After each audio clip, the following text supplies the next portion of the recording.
Hello दोस्तों, welcome to PW only IAS. जैसा कि आप सभी जानते हो, हम एक सीरीज रन कर रहे हैं जहां पर मंडे वेंसडे फ्राइडे हम डिस्कस करते हैं जीएस वन के कुछ इंपॉर्टेंट कॉन्सेप्ट प्लस साथ ही साथ उसके कुछ previous year questions. And Tuesday Thursday Saturday को हम डिस्कस करते हैं सी सेट के कुछ क्वेश्चंस। तो कल हमने सी सेट के अंदर आप सभी जानते हो ट्यूसडे को हमने डिस्कस किया था सीक्वेंस सीरीज। उसी तरह से मंडे को हमने प्रेम्बल किया। अगर किसी ने ये टॉपिक्स मिस किए हैं तो मेक श्योर कि इन वीडियोस को देख लीजिए। आज हम वेडनेसडे को यानी कि आज हम डिस्कस करेंगे इन्फ्लेशन का एक इंपॉर्टेंट टॉपिक और इसके कुछ इंपॉर्टेंट क्वेश्चंस। तो जैसे फॉर एग्जांपल आप यहाँ पे देख सकते हो 2015 में हमें इन्फ्लेशन के ऊपर क्वेश्चन देखने को मिला। तो इस तरह से बहुत सारे क्वेश्चन इन्फ्लेशन के ऊपर पूछे जाते हैं। Plus at the same time जो इन्फ्लेशन है थोड़ा टॉपिक न्यूज में भी है। ठीक है, पिछले अगर 1-2 साल से आप थोड़ा करंट अफेयर्स को फॉलो कर रहे हो, आप रियलाइज करोगे चाहे यूएस की बात कर लो, यूके की बात कर लो, वहां पर इन्फ्लेशन का एक मेजर मुद्दा हमें देखने को मिला है। तो इस पर्टिकुलर टॉपिक को आज हम अच्छे से समझेंगे। उससे पहले मैं आपको एक छोटी सी इन्फॉर्मेशन दे दूं रिगार्डिंग अवर सीटीआर मॉडल। अब सीटीआर क्या है? सीटीआर है क्लास टेस्ट रिवीजन मॉडल। अब यहाँ पर क्या होता है ना, आपको इस तरह से पढ़ाया जाता है कि आपके पहले तो कॉन्सेप्ट बहुत स्ट्रांगली बिल्ड हो जाए क्लासेस के माध्यम से, फिर एक तरह से आपकी रेगुलर बेसिस के ऊपर आप टेस्ट देते रहो ताकि ना वो चीज आपके अंदर लंबे टाइम तक इनग्रेन हो जाए। फिर रिवीजन का कॉम्पोनेंट भी हमारी टीम के द्वारा ही करवाया जाता है और साथ ही साथ जो इवेल्युएशन है, ये सारी चीजें भी डेफिनेटली इस पर्टिकुलर कॉम्पोनेंट के अंदर होती हैं। तो यहाँ पर ये बहुत ही इनोवेटिव मॉडल है जो यूपीएससी की चेंजिंग डिमांड्स के हिसाब से बनाया गया है। यहाँ पर बहुत सारे नए फीचर जैसे फॉर एग्जांपल डाउट सॉल्वर मित्रा हो गया, ठीक है ना, वीकली असेसमेंट हो गया, ये सारे यहाँ पे हमें देखने को मिल जाते हैं। बात करें अगर इसके स्टार्टिंग डेट की तो 23 अप्रैल से ये पर्टिकुलर कोर्स स्टार्ट हो रहा है। ठीक है, तो अगर आपके कोई भी डाउट्स हैं इस मॉडल के रिगार्डिंग, कुछ भी आपने इस कोर्स के रिगार्डिंग पूछना हो तो इन नंबर से हमें कांटेक्ट कर सकते हो एंड अपनी प्रॉब्लम्स को आप कहीं ना कहीं रिजॉल्व करवा सकते हो। राइट, अब चलते हैं इन्फ्लेशन की तरफ। देखो क्वेश्चन पे आएंगे पर थोड़ा सा इन्फ्लेशन को एक बार समझ लेते हैं। देखो जब हम बात करते हैं इन्फ्लेशन की, इन्फ्लेशन का मीनिंग होता है मुद्रास्फीति। देखो कहने का मीनिंग क्या है कि कोई चीज का दाम कितनी तेजी से बढ़ रहा है, इसको बोलते हैं इन्फ्लेशन। और एक्चुअल में अगर थोड़ा इसकी डेफिनेशन की तरफ चले तो it is a sustained unchecked increase in the general price level. कहने का मीनिंग क्या? चीजों के दाम में काफी लंबे टाइम तक एक तरह की बढ़ोतरी होना, उसको बोलते हैं इन्फ्लेशन। इससे होता क्या है, आपकी परचेजिंग पावर में कमी आ जाती है। मैं आपको एग्जांपल समझाता हूं। जैसे मान लो किसी चीज का दाम था आज 100 रुपए, कल को वो हो सकता है चीज हो जाएगी 150 रुपए की या आने वाले टाइम्स के अंदर। तो यहाँ पर चीजों के दाम बढ़ रहे हैं ना, तो बिल्कुल इसको हम इन्फ्लेशन बोलेंगे। अब मान लो आपकी जेब में 100 रुपए थे, अब हो सकता है यहाँ पर 100 रुपए, ये नोट की बात कर रहा हूँ, ये 100 रुपए का नोट है आपके पास। अब 100 रुपए के नोट से आप आज के टाइम पर क्या खरीद सकते थे? 1 किलो खरीद सकते थे। क्यों खरीद सकते थे? क्योंकि इसका दाम भी 100 रुपए है और आपकी जेब में भी 100 रुपए है। अब आने वाले फ्यूचर में इस पर्टिकुलर चीज का दाम हो गया 150 रुपए। क्या अभी भी आप 1 किलो खरीद पाओगे 100 रुपए के नोट से? The answer is no. अब 100 रुपए के नोट से आप 1 किलो ये आइटम नहीं खरीद सकते क्योंकि इसका दाम हो गया 150 रुपए। तो कहने का मीनिंग क्या हुआ? आपके जो पास जो पैसा था, इस मनी की क्या होगी? Purchasing power. उस पैसे से आप क्या चीज खरीद सकते हो, उसमें कमी देखने को मिली ना। तो इसलिए बोलते हैं कि इन्फ्लेशन में क्या होता है, परचेजिंग पावर में हमें कमी देखने को मिल जाती है। अब यहां पर हो सकता है कि या तो चीजों के दाम बढ़ गए या फिर हो सकता है कि आपका जैसे मान लो किसी चीज की डिमांड बढ़ गई। जैसे फॉर एग्जाम्पल मान लो पहले टमाटर थे बहुत सारे, ठीक है ना, अब या तो टमाटर की हो सकता है कमी हो जाए, पर खरीदने वाले तो उतने ही लोग हैं। टमाटर अगर मान लो मैं 2 हटा दूं यहाँ से और खरीदने वाले तो उतने ही हैं, तो यहाँ पर क्या होगा? टमाटर के दाम बढ़ जाएंगे ना, क्योंकि बहुत सारे लोग उसको डिमांड कर रहे हैं और उसकी सप्लाई या फिर कम हो जाए। ठीक है, तो या तो सप्लाई कम हो गई या फिर उसकी डिमांड ज्यादा इंक्रीज हो जाएगी। दोनों केसेस में हमें इन्फ्लेशन के केसेस देखने को मिल जाते हैं। यहाँ पर ये इन्फ्लेशन से मिलते जुलते 1-2 कॉन्सेप्ट और है, जैसे फॉर एग्जाम्पल डीफ्लेशन हो गया। अब इन्फ्लेशन का बिल्कुल उल्टा होता है डीफ्लेशन। इन्फ्लेशन में क्या हो रहा है? चीजों के दाम बढ़ रहे हैं। डीफ्लेशन में क्या होता है? चीजों के दाम कम हो जाएंगे। अगर मान लो किसी चीज के दाम कल 100 रुपया था और आने वाले फ्यूचर के अंदर उसका दाम हो जाता है मान लो 80 रुपए, तो यहाँ पर क्या हुआ? चीजों के दाम कम हो गए ना, तो इसको बोल देते हैं डीफ्लेशन। दरअसल में इन्फ्लेशन जब 0% से नीचे आ जाए उसी का नाम है डीफ्लेशन। इसी के साथ एक मिलता जुलता कॉन्सेप्ट और है, दैट इज डिसइन्फ्लेशन। बड़े लोग कंफ्यूज रहते हैं डीफ्लेशन और डिसइन्फ्लेशन के बीच में। आपको मैं मीनिंग समझा दूंगा, आप इसके बाद कभी भूलोगे नहीं। मैं आपको समझाता हूं। जैसे मान लो आज दाम है 100 रुपया, ठीक है, फ्यूचर में मान लो दाम हो जाता है कितना? 150 रुपया। ठीक है, अब यहां से यहां तक सर कितना परसेंट इंक्रीज हुआ? परसेंटेज हम सारे जानते हैं, सी सेट के अंदर तो प्रैक्टिस भी कर रहे हैं। तो यहां पर कितना इंक्रीज हुआ? 50%, क्योंकि 100 से दाम क्या हो गया? 150 हो गया ना, तो 50% इंक्रीज। अब हो सकता है इसके बाद आपका दाम हो जाए 170। अब मुझे बताओ कि 150 से जब ये 170 हुआ तब कितना इंक्रीज हुआ? ये अलग अलग अगर आप कैलकुलेट करोगे ना तो ये लगभग आएगा 13%। अब यहां पर एक बात नोटिस करो, पहले दाम था 100 रुपए, फिर हो गया वो 150, अब हो गया वो 170। पहले बढ़ा था कितना 50%, अब बढ़ गया कितना 13%। अब यहां पे नोटिस करो, चीजों के ना दाम बढ़े हैं, 150 से जो वैल्यू थी ना वो अब 170 हो गई है। पर एक बात नोटिस करो, ये बढ़ने की रफ्तार में कमी आई है। पहले वो बहुत तेजी से बढ़ रहा था, 50% तो बहुत ज्यादा तेजी है, अभी भी वो बढ़ रहा है पर बढ़ने की रफ्तार में कमी आ गई है, अब 13% से सिर्फ बढ़ा है। तो इस चीज को क्या बोलते हैं, डिसइंफ्लेशन। कहने का मीनिंग क्या, प्राइजेस आर इंक्रीजिंग, चीजों के दाम बढ़ रहे हैं डेफिनेटली, पर उनके बढ़ने की जो रफ्तार है, the rate of increase of the price of the particular value, उसमें एक कमी देखने को मिली है। ये 50% से 13% हो गया है, इसी को बोलते हैं डिसइंफ्लेशन।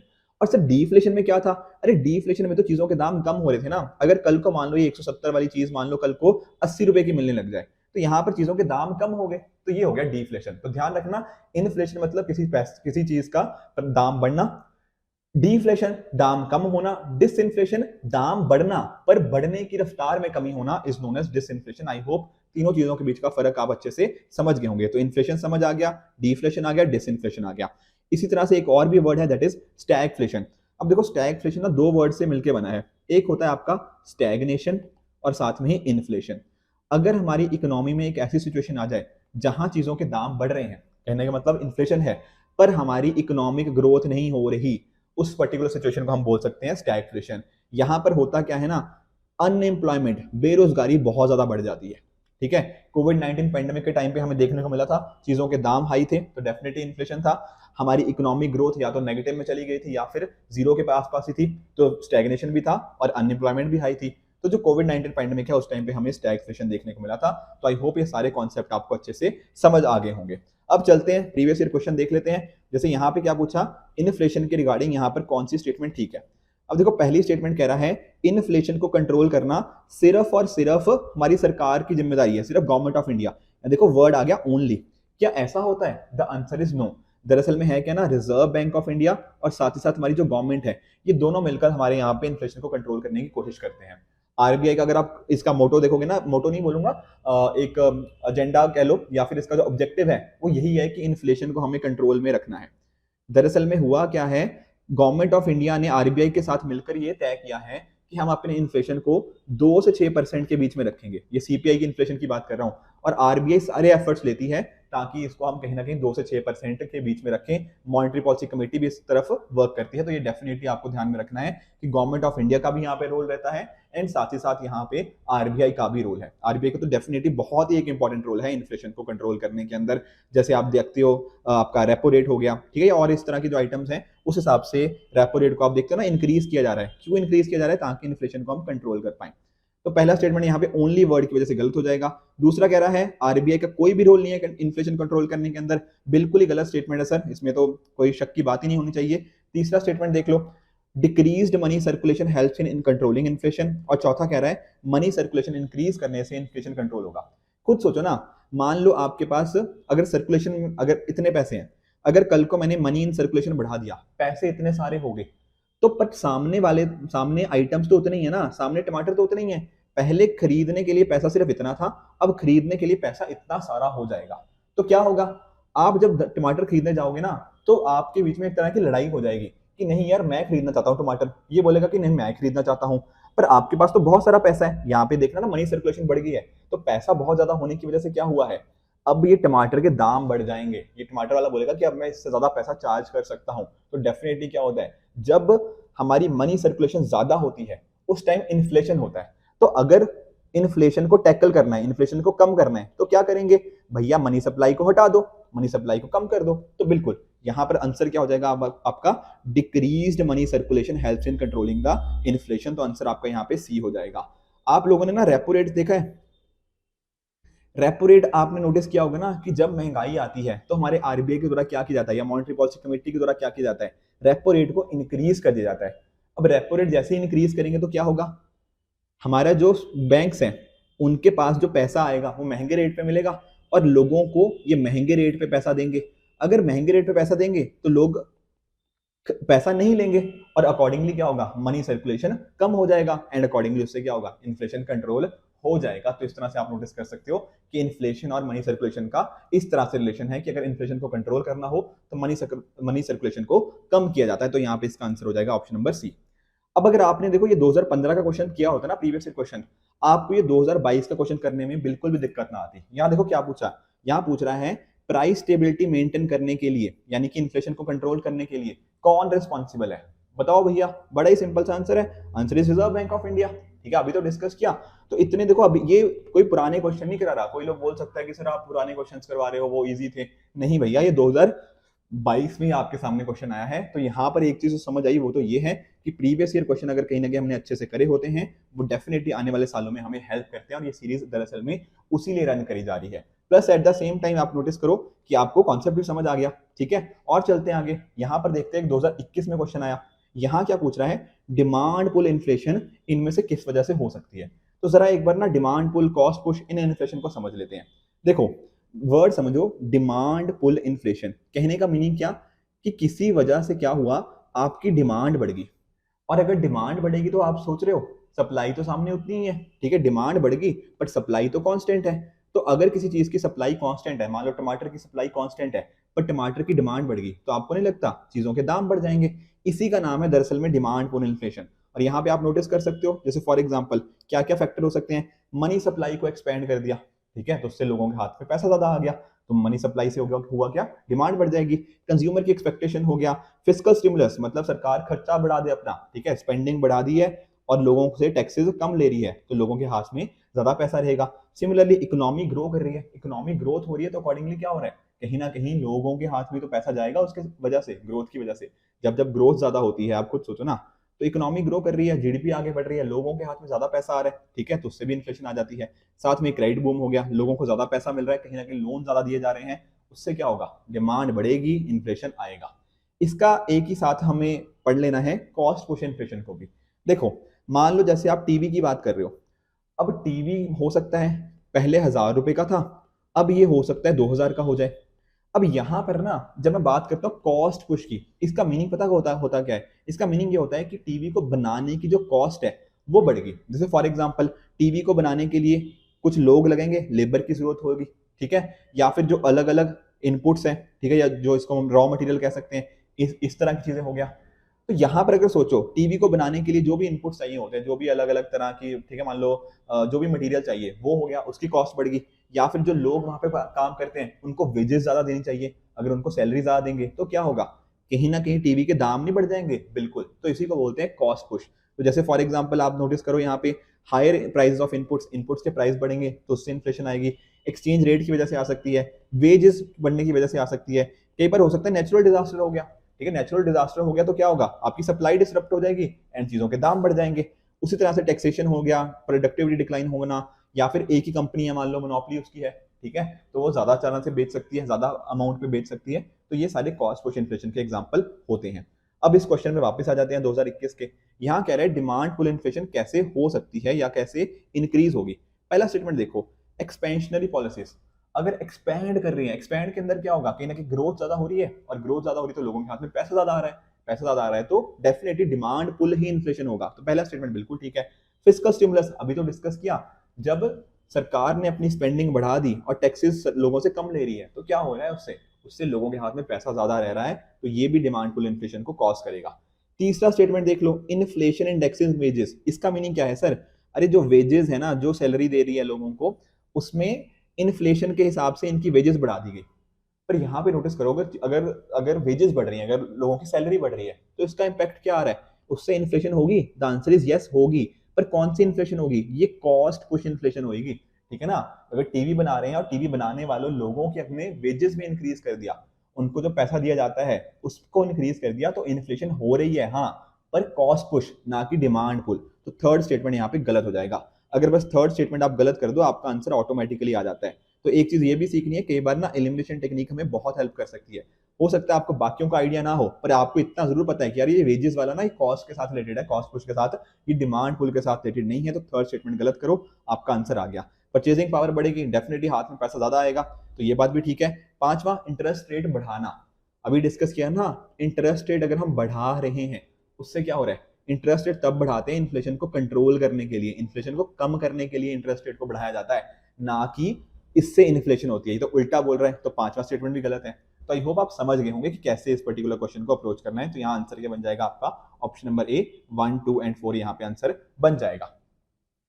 एक क्वेश्चन और देखो 2021, सभी देखो रिसेंट में ही क्वेश्चन आ रहे हैं। इन्फ्लेशन ना थोड़ा बर्निंग टॉपिक है, पिछले 2 सालों में आई थिंक 4-5 क्वेश्चन आ रखे हैं, आने वाले टाइम में भी डेफिनेटली आएंगे ही इससे। तो यहाँ पर पूछ रहा है सबसे ज्यादा इन्फ्लेशन किससे होगी।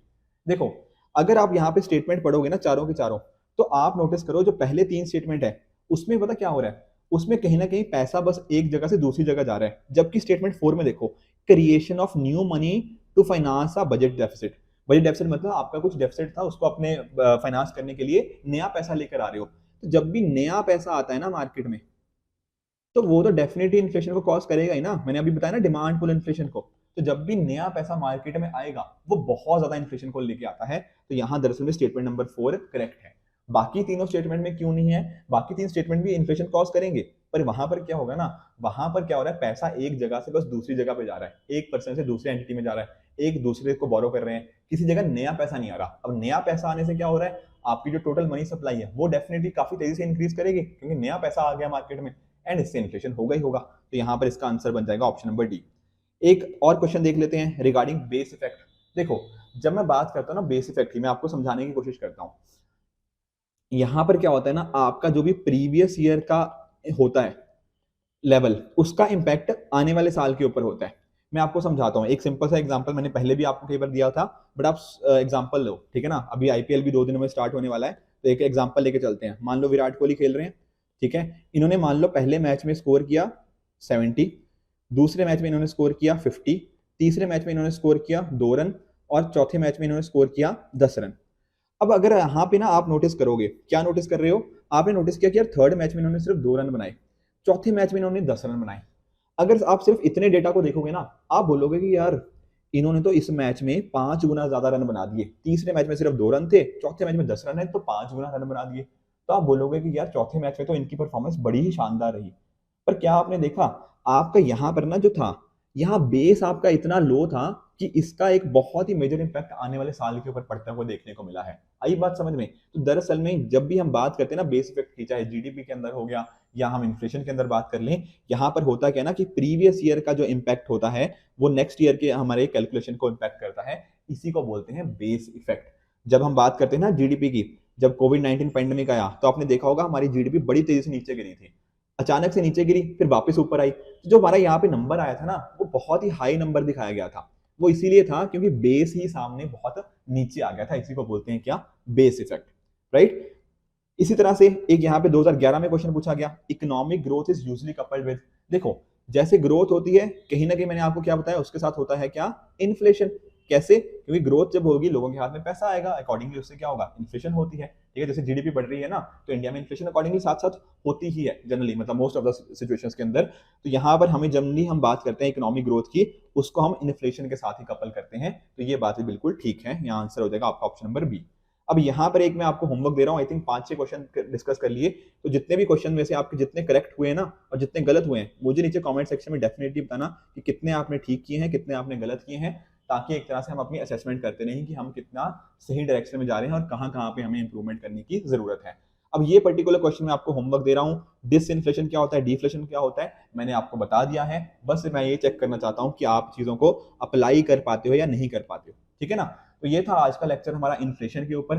आई होप आपने इस लेक्चर को बहुत अच्छे से समझा होगा। करंट टॉपिक है, पिछले सालों के अंदर हमने देखा कितने सारे क्वेश्चन आए हैं एंड इस साल भी आने की प्रोबेबिलिटी डेफिनेटली है। तो इसका कमेंट्स में आंसर आप डेफिनेटली करना, प्लस कितने सही हुए हैं वो भी मुझे नीचे कमेंट सेक्शन में बताना।